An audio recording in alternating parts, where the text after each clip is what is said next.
Hey guys, AK-47 Master here, back with another episode of Phoenix Wright's Journey.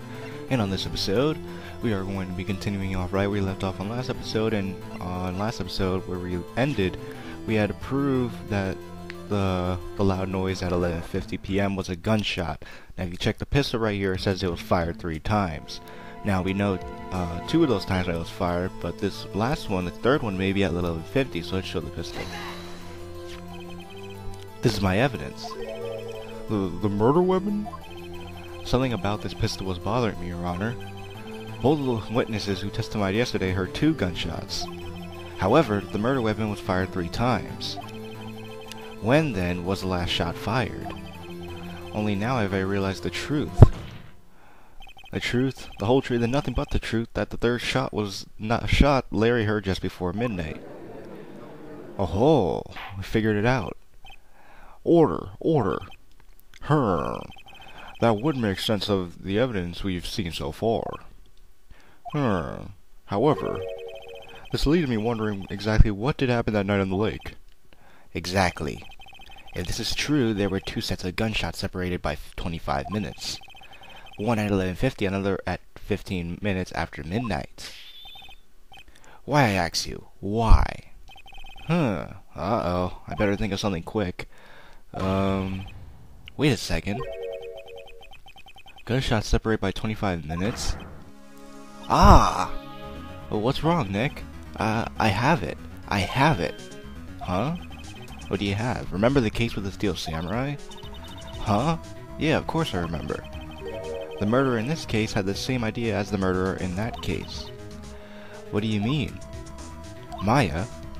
Yes? If we don't figure this out now, we'll never overturn Edgeworth's guilty verdict. I've got a hunch, and I'm going to run with it.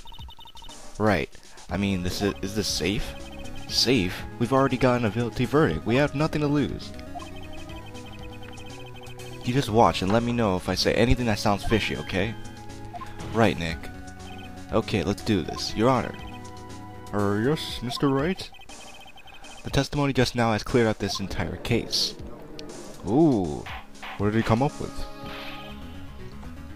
What do you mean, Mr. Wright? Tisk. This entire case, so you finally realize the truth. There can be no other murderer here than Miles Edgeworth himself. No. Wrong, Von Karma. The man was shot that night, but it wasn't Edgeworth who did the shooting. Huh? Then who could it have been? Listen, rookie. Take a deep breath and consider the facts. At the time of the murder, 1 boat was on that lake. This was shown by the witness's photograph. The defendant Edgeworth and the victim Robert Hammond were on that boat.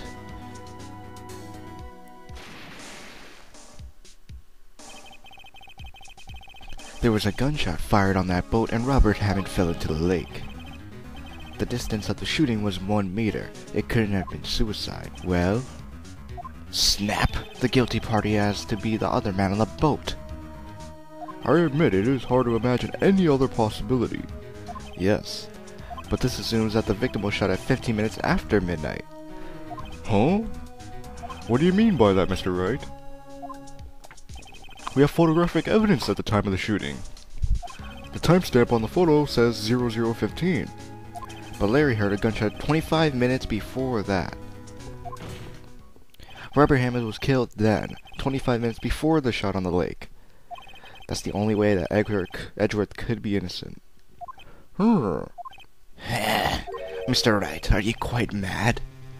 Explain who this is sitting on the boat. Edgeworth, the murderer, and Hammond. Edgeworth and the murderer. Edgeworth and Hammond. Well, couldn't be Hammond if Hammond was already dead, so it must be Edgeworth and the murderer. Of course it was Edgeworth and the murderer. After the murderer killed Robert Hammond at 11:50 p.m., he assumed the guise of Mr. Hammond and met Edgeworth. Oh. What? Are you serious? Yes, Edgeworth won't tell us why he went to the lake that night. However, I have a hunch. That night Robert Hammond called Edgeworth to the lake. Now Edgeworth didn't know Robert Hammond's face that well. so that's why he didn't expect anything when the murderer took Robert Hammond's place. Oh, I'm not sure what to make of all this. Ludicrous! Mr. Wright, tell us the name of the murderer then. The murderer's name? Right, it's... I don't know. Couldn't be any of those options. Actually, I don't know the murderer's name. You don't know? Bah! Again, you waste my time. However, I don't know because he never told us. What? The murderer is the caretaker of the boat shop, that old man. The owner of the wet noodle, it's him. At 11:50, he was the one who killed Robert Hammond. The caretaker of the boat shop? Well, where did he do this? There weren't any boats on the lake then. Why would he have to go all the way out on the lake just to shoot someone? May I suggest the real scene of the crime was not in a boat? What?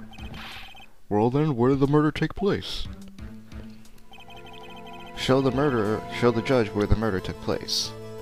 Well, it couldn't be by Lotta Hart's campsite because she was there the whole night. Couldn't be through the entrance because that would be too obvious. Couldn't be in the lake. Couldn't be wherever the heck this leads off to. Couldn't be in the mountains, so it must be in the boat shop's house. Here, of course, the boat shop where he lives. That way he can meet with the victim without anyone seeing. Uh-oh. Do you have any proof that the boat shop was the scene of the crime? Recall Larry's testimony if you will. He was an idiot out at night on a boat. He was looking for something. He brings it back to the boat rental shop, he finds it and returns the boat. Then just as he starts to head for home, he hears a gunshot. He heard a gunshot, Your Honor. Even though he was wearing headphones at the time. So that means it would have to be really close. Very close. And where would that be if he had just returned a boat? The boat rental shop. Exactly. We got him. Yes. Mr. Wright, what happened that night on Gordon Lake? Please tell the court from the beginning. Yes, Your Honor. Nick, are you sure about this? Not really, but it's better than having a guilty verdict. But I think if I started at the very beginning, and I take it slow, I might just be able to figure this out. Okay. So review. That night, the caretaker of the boat shop called Robert Hammond to his shop. He killed him. Oh God. And the bird's there too. This was around 11:50. That was when the gunshot that Larry heard was fired. After that, the caretaker put on Robert Hammond's coat. He became Robert Hammond himself. And then this is when he called Edgeworth. Then he got on a boat with Edgeworth and went out into the middle of the lake. Then, who fired the pistol on the boat, Mr. Wright? It was the boat shop caretaker. Of course, it was the murderer who shot the pistol. He shot twice. Both missed Edgeworth on purpose. Wait a minute. Yes? Why would he shoot twice if he didn't mean to hit anyone? Details. Ha! Know this, Mr. Wright. The moment you run out of explanations is the moment you lose. Snap! Tell us why the murderer had fired twice. To create a witness. Because the first shot missed. They both missed on purpose. That couldn't be it. I believe he shot twice to create a witness, Your Honor. Create a witness? Yes. The murderer lifts his pistol and fires one shot. That ensures that anyone who heard the shot would look at the lake. Indeed, Miss Hart did exactly that after hearing the first shot. Next, the murderer waits a bit and he fires again. Then,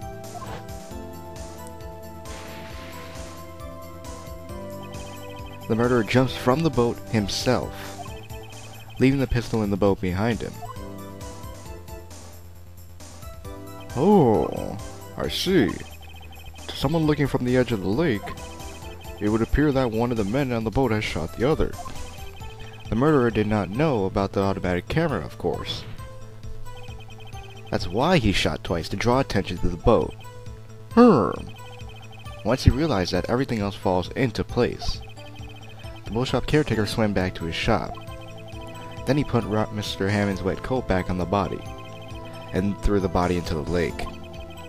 This is what happened, Your Honor. These are the events that transpired that night on Gourd Lake. That was a crazy story. But you gotta admit, it sounds true. Hmm. Bailiff, bring out the witness from before. The boat shop caretaker, quickly. Uh-oh. It's time for the moment of truth, I guess. Who exactly is this guy? Very well. While we are waiting for the caretaker, I would like to ask the defendant, Miles Edgeworth, a few questions. Mr. Edgeworth, please take the stand. Let's hear from him himself. Mr. Edgeworth, you heard what the defense has said? Yes. Well, why did you go to the lake that night? What Wright has said was mostly correct. Astonishing so, actually. Yes. Several days ago I received a letter. The letter was signed Robert Hammond. He asked me to come to the boat shop by the lake at midnight on Christmas Eve. He said he had something very important to discuss with me. Something important? Yeah, I'm sorry. I can't say what it was. Your Honor, sir? Bailiff, we are conducting a trial here. I ask that you remain quiet. The witness has disappeared. He isn't at the boat shop either. What? What should I do? Find him quickly. We cannot allow him to get away. So it was him. It definitely was, if that's the case. You don't just run out of court like that.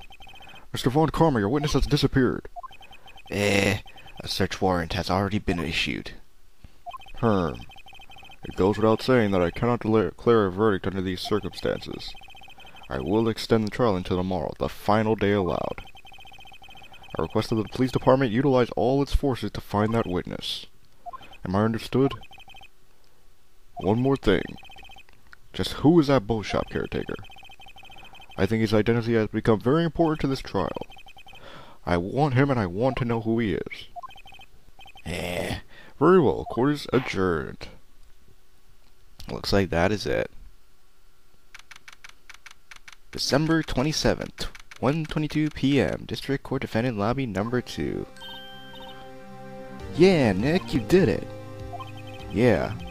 Well, at least we got out from under that guilty verdict. And what about Larry? That was something else. Even Von Karma didn't know what to do with his testimony. Larry really helped us out. Sure, once I sifted through his unique testimony. Still, he did save us. I just wish our cases weren't so down to the wire all the time. I know what you mean. Sometimes I feel like it's us on trial instead of our clients. Hey, Edgeworth. Huh? Mr. Edgeworth? Oh, did you say something? Don't look so pained. I mean, it looks like you're probably going to get off the hook. You could try to smile just a little. Relax. Well, I'm sorry. But I fear it's not over for me yet. Well, what do you mean? Right. There's something that's been troubling me for a long time now. And I don't know whether or not to tell you. Edgeworth? No, there's so little time left. I want to tell you to get it off my chest, but... I cannot make up my mind. What is this about, Edgeworth? It's a nightmare I've had. A memory of a crime that I committed. A crime you committed? A memory of a murder.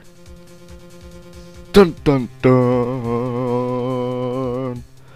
Well, quite a way to end off this episode, so if you guys enjoyed, please leave a like and comment down below, and subscribe if you're new, and I will see you guys on the next episode. I'm AK-47 Master, and I'm signing out. See you guys then.